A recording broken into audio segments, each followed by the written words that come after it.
All right, guys, so in this first couple chapters, I'm going to talk about our heavy package. And so this is what we have gone to. We just call it heavy, send it in from the sideline, and this is what we get into.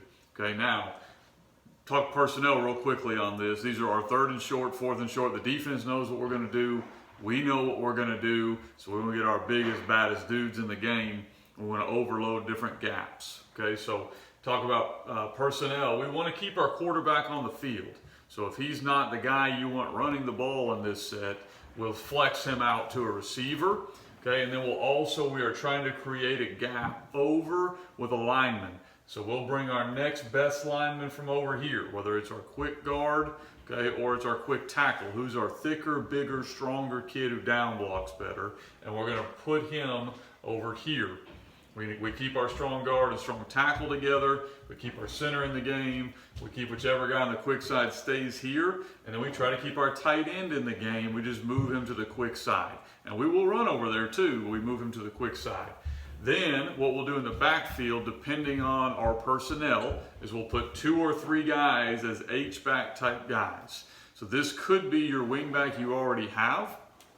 For us, this has generally been a guy on the defensive side of the ball, or maybe a backup tight end, or your third guard, or whatever it's going to be. So we'll put a guy right here. We'll put a guy right here. Okay? And those are kind of our big dudes. These are guys that got to be able to move and block, and it's good if they can run it as well, but mainly they got to be willing to block. Generally, you're going to get a kick from both of them and a wrap. And so a lot of times this might be our third guard and our fourth guard. Being eligible is nice, but it's not a requirement for us in this set. Okay.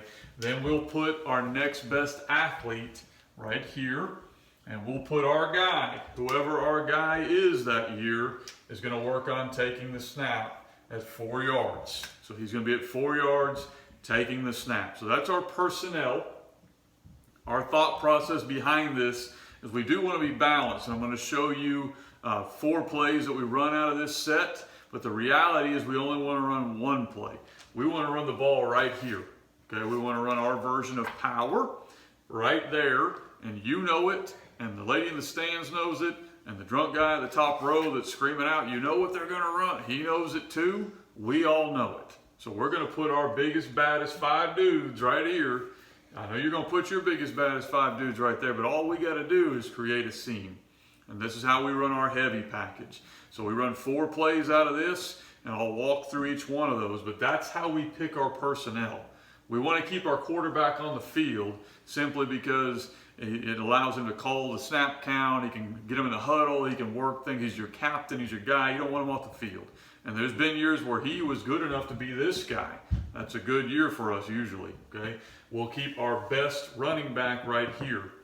And then we're looking at our biggest, baddest, meanest dudes that we're going to put over there. And I'm going to talk through our plays in the next couple of chapters.